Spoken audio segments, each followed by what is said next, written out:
For as long as I could remember, my marriage had been a predictable routine, comfortable, yes, but suffocating in its monotony. Each day blurred into the next, a cycle of repetitive conversations, familiar gestures, and a quiet longing I couldn't quite place. My husband, David, was a good man, steady, reliable, and kind, but something had shifted. The spark that once ignited our connection had dimmed, and in its place, a quiet ache had taken root. I no longer felt seen, not the way I once had. I had tried to ignore it at first. There were moments, fleeting moments, when I convinced myself this was just a phase. But as time wore on, I realized that something inside me had changed. The woman I once was confident, adventurous, full of life felt like a distant memory.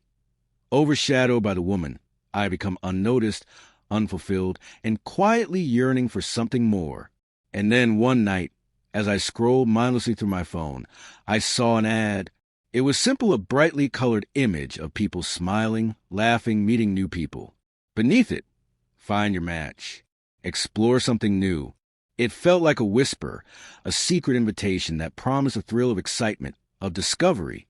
My heart raced, my breath quickened. It was something I hadn't felt in a long time. A rush. I told myself it was harmless, a momentary distraction, an escape from the growing emptiness. So, with trembling fingers, I downloaded Tinder. I told myself I was just curious, just looking, but deep down, I knew it was something more, something that would change everything. And that was the moment everything started to unravel. It started as a curiosity. I never thought it would go further than that. Just an innocent swipe through profiles, a few casual conversations with strangers. But with every match, with every message, I felt something shift inside me. It was subtle at first, but it grew louder with each passing day. A feeling I hadn't realized I was missing. Excitement, the thrill of being seen, of being desired by someone who wasn't my husband. I had grown used to the quiet life with David. We had been together for nearly a decade, married for 5 years. In the beginning, there had been so much promise, wild, passionate love, dreams of future, conversations that stretched late into the night. But slowly, over time, those dreams had faded. David had become absorbed in his work, and I had become absorbed in the mundane, the dinners that never felt special, the conversations that had become nothing more than polite exchanges about our day. Somewhere along the way, we had stopped being partners and started just coexisting. At first, the Tinder matches were nothing more than a harmless diversion. It wasn't about the men I was talking to. It was about the feeling I got when I saw their messages, their compliments, the way they made me feel special, wanted. For the first time in years, I felt like I mattered. I wasn't just someone's wife. I was a woman again. But that feeling, small as it seemed at first, grew, and with it came a sense of entitlement. I wanted more. I needed more. It wasn't about escaping David, not at first.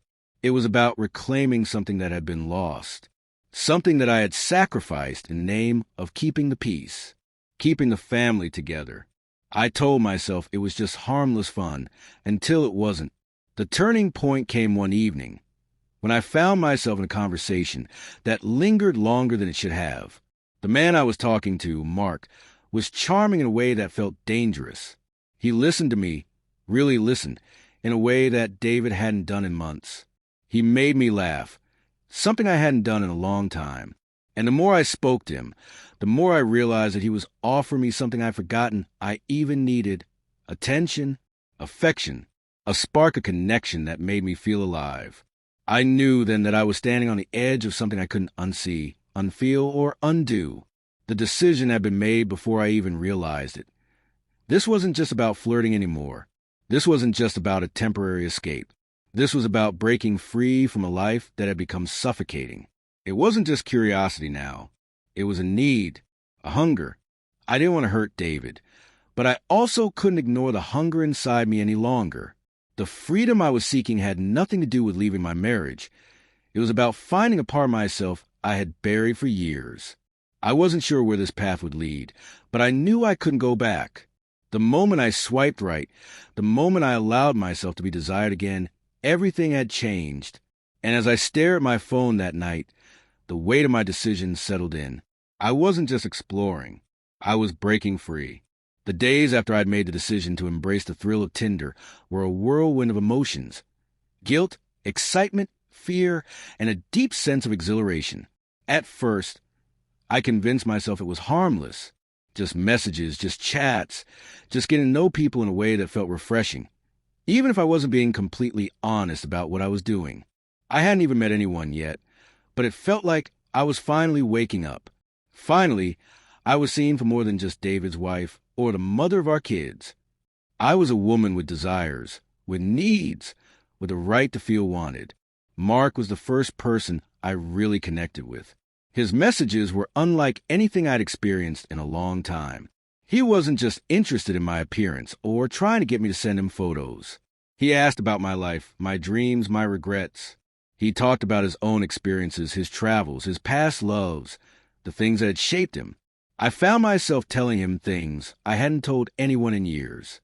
Things I didn't even realize I still needed to say. It was thrilling. He made me feel like I mattered again. The first time we spoke on the phone, I could hear the smile in his voice. His laughter was genuine, not the polite chuckles David had gotten into the habit of offering when I tried to initiate conversation.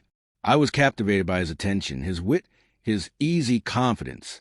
For a few moments, I was swept away from the drudgery of my daily life. I forgot about the bills, the laundry, the kids' school projects, the unspoken tension that had started to build between David and me. In those moments with Mark, I was free. We talked about meeting in person, but I was hesitant. Part of me still clung to the idea that this was just a harmless distraction. I didn't want to hurt David. Not really. But the more I spoke to Mark, the clearer it became that I was lying to myself. The connection between us was undeniable.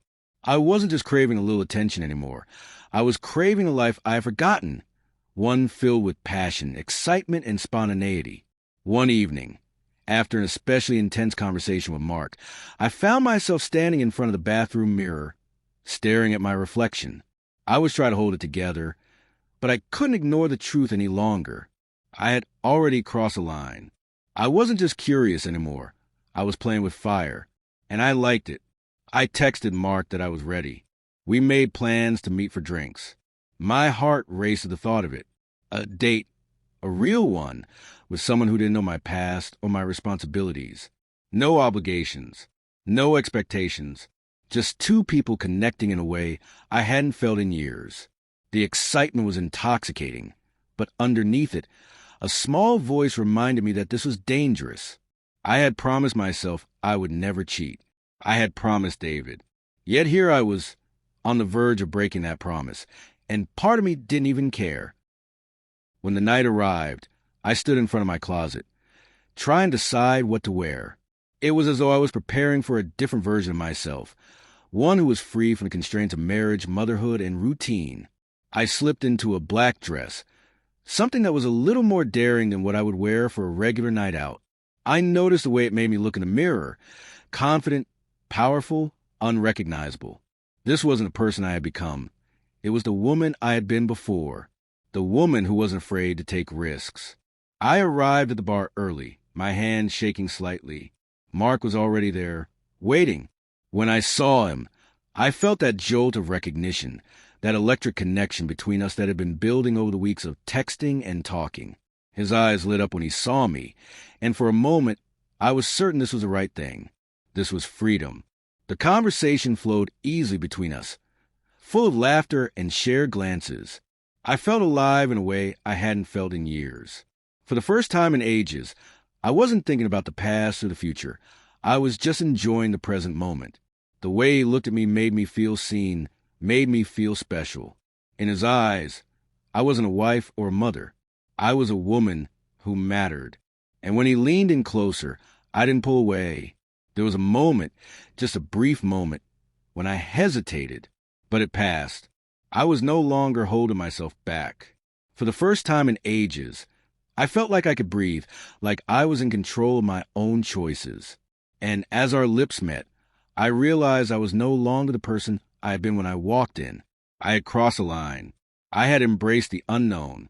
And the truth hit me. There was no going back.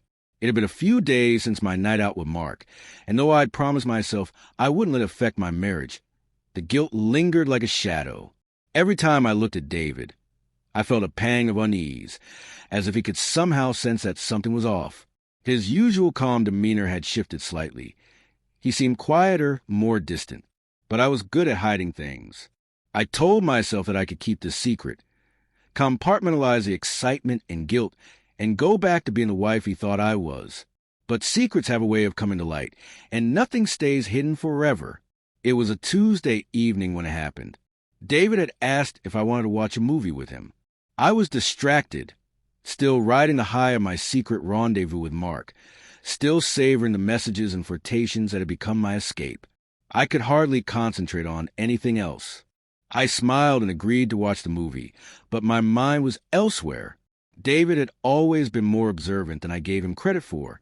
I noticed it more now, how his eyes would linger on my face as if searching for something. Maybe he had noticed the distance in my eyes, the slight shift in my tone when we spoke. Maybe he had picked up on the subtle signs I hadn't even realized I was giving off. But I hadn't expected him to take action. Not like this. We sat together on the couch, the glow of the TV lighting up the room. David's phone buzzed on the coffee table, vibrating against the wood. He ignored it at first, but then it buzzed again, this time more urgently. I glanced at him. "Who's that?" I asked casually, tried to sound uninterested, but I could feel my heart rate quicken. He didn't answer immediately. Instead, he reached over to grab his phone, swiping it open. That's when I saw it. The notification from Tinder. My stomach dropped. For a split second, I thought I was imagining it, that maybe it was a glitch, maybe it was an old notification from when I had used the app in a moment of weakness. But there it was, unmistakable, my Tinder profile, active and waiting for messages.